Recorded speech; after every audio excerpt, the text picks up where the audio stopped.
Hello everyone! For today's video ay pupunta nga tayo ng school dito sa Japan. At dahil dumating na nga si Ate Jessica, by the way, she is my stepdaughter and she is 14 years old. So sa Philippines, tapos na yung second year high school niya. Pero dito sa Japan is may pasok pa rin. So she'll be attending second year high school pa din. Pero sinuggest nga ng school na i-enroll mo na siya sa International Language School, which is tuturuan siya kung ano yung lifestyle and also yung language and writings dito sa Japan. And after namin mag-aisatsu sa school, nagpunta kami ng mga bicycle shops, nag-canvas kami ng bicycles para gamitin niya sa pagpasok niya dito. Sa una, ayaw niya mag-bicycles, mas prefer niya mag-bus. But ayun na nga, napilit naman namin siya kasi mas recommend ng mga teacher yung maglakad at magbike dito sa Japan.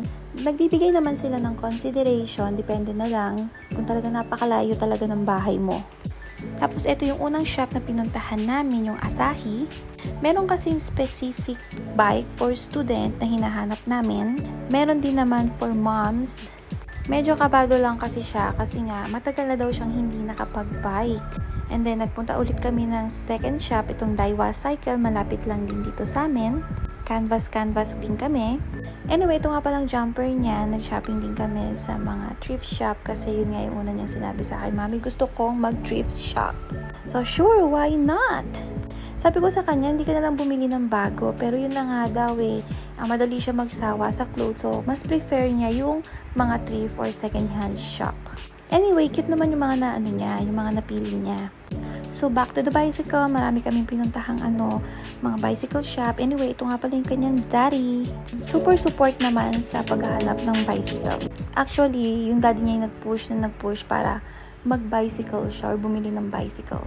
And then, sinama namin siya sa Don Quijote, sa Kind's Home. Ayan, nakakatuwa silang panoorin kasi 3 or 4 years ago pa yung last nilang pagkikita. Tapos ngayon, ayan, laki-laki na niya, mas matangkad niya na sa akin, malapit na maubutan yung daddy niya. And then, balik kami sa unang shop na pinuntahan namin. Ito na yung napili niya and we will pay song na this one bago pa mag-change ang kanyang mind. Pero cute talaga yung pinili niya. Bagay na bagay sa kanya. And then, pina-upgrade na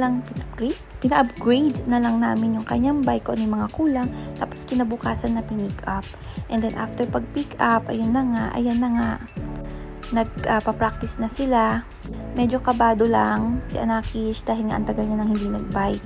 Pero andyan na may daddy niya to guide her. Super support naman at super tawa silang dalawa. Hindi ko rin alam kung bakit. Ang cute nilang tignan. So ayun na nga, matagal pa naman yung school niya kaya practice muna siya.